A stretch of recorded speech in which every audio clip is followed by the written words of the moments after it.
Violence spreads to the West Bank as Israel's bombardment of Gaza continues, creating a humanitarian crisis there. President Joe Biden hosts EU leaders at the White House as the West tries to grapple with multiple global crises. Clashes erupted on Friday in the Israeli-occupied city of Ramallah in the West Bank.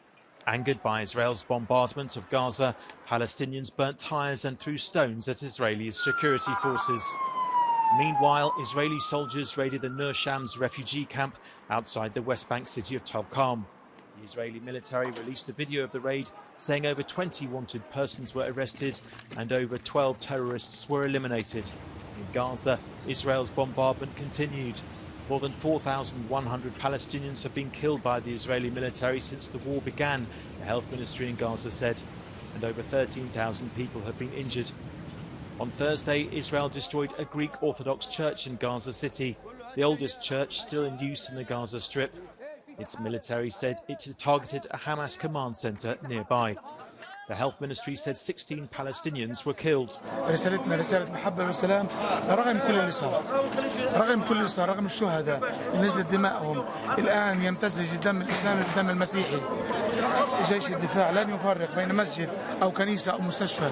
لا يوجد مكان آمن في غزة. Meanwhile, a funeral was held for an Israeli journalist killed by Hamas as its gunmen attacked an Israeli kibbutz. Well, he was such a talented and gifted cameraman. He was the first to just shoot right outside and go every... Israel says more than 1,400 Israelis have been killed so far in the war. Ukrainian army officials say their troops are holding out against fierce Russian efforts to gain control of Avdiivka, as Moscow seeks to surround the strategically important city in eastern Ukraine. A video posted by Ukraine's army on Thursday purports to show its commander-in-chief visiting the area. Kyiv says around 900 Russian soldiers were killed or wounded there on Thursday. Каждый день у них какие-то потери есть. Минимум каждый день у них какие-то потери, потому что им сказали, позицию, вони заняли. Им сказали, все, не отступать, И все. А их там потерь, видимо-невидимо. Ну, це я так говорю, я там їх не считав, но каждый день у них потери. As Ukraine's counteroffensive shows slow progress in Zaporizhia and Bakhmut, Russia is trying to regain the initiative. Russian state news agency TASS reports that President Vladimir Putin has visited military headquarters in Rostov-on-Don, near the border with Ukraine. TASS said he met with top military officials who told him Russian forces are, quote, fulfilling their military objectives. US President Joe Biden welcomed European Union leaders to the White House on Friday against a backdrop of multiple global crises.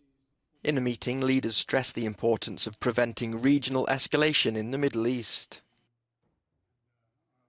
Working day and night to help the most vulnerable in Palestine with their urgent needs and to foster the conditions to relaunch the peace process based on a two-state solution.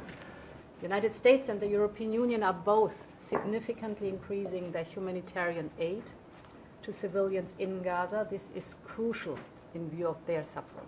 The sit-down came at a moment when domestic US political chaos could further destabilise international relations. Many of Biden's shared priorities with the EU depend on getting a budget through Congress, and that's a tough task, given that the House lacks an elected speaker, and Republican divisions over aid for Ukraine could force a federal government shutdown in November. Police in Warsaw have arrested a 22-year-old man over a bizarre series of thefts in a shopping centre in the Polish capital, which left security guards scratching their heads. After slipping into a clothes shop once the building was closed, police said the man put on new clothes, then froze in the shop window, pretending to be an exhibition mannequin. Before being arrested, he still had time to steal jewellery from a stand set up in one of the galleries. The man has been remanded in custody and faces a 10-year prison sentence.